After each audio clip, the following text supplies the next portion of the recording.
اعوذ باللہ من الشیطان الرجیم بسم اللہ الرحمن الرحیم۔ آج کراچی میں امہ کانفرنس کا تیسرا روز ہے،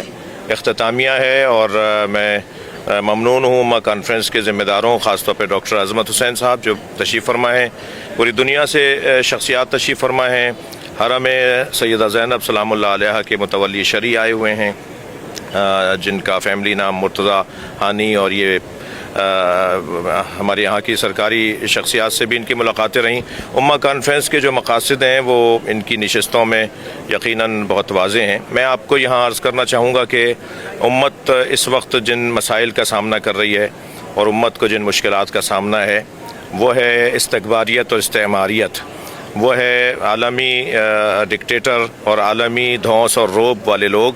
جو پوری دنیا کے مسلمانوں کو اپنے تسلط میں لینا چاہتے ہیں۔ شام میں کیا ہوا، لبنان میں کیا ہوا، افغانستان میں کیا ہو رہا ہے، بحرین میں کیا ہو رہا ہے، مثلاً عمان میں، یمن میں، ان سارے ممالک میں، خود ہمارے ساتھ جو عربستان کے اندر مسائل ہیں وہ اپنی جگہ، لیکن پچھلے دنوں جو امریکن موجودہ حکومت کی جو پالیسیاں ہیں اور اسرائیل کی جو پالیسیاں ہیں وہ امت کو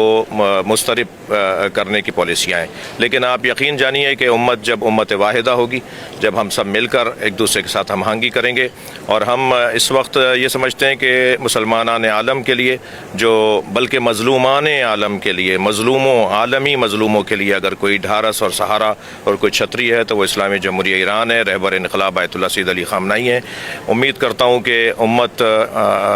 مظلوموں کا ساتھ دے، اور امت ظالموں سے نفرت کا اپنا جو ایجنڈا، جو مولا علی علیہ السلام کا دیا ہوا پیغام ہے کہ ہم ہمیشہ کون للظالم خصما وللمظلوم اونا، ہمیشہ ظالم سے نفرت کرنا اور مظلوم سے پیار کرنا۔ امہ کانفرنس پوری دنیا میں منعقد ہوتی ہے۔ کراچی میں ماشاءاللہ ڈاکٹر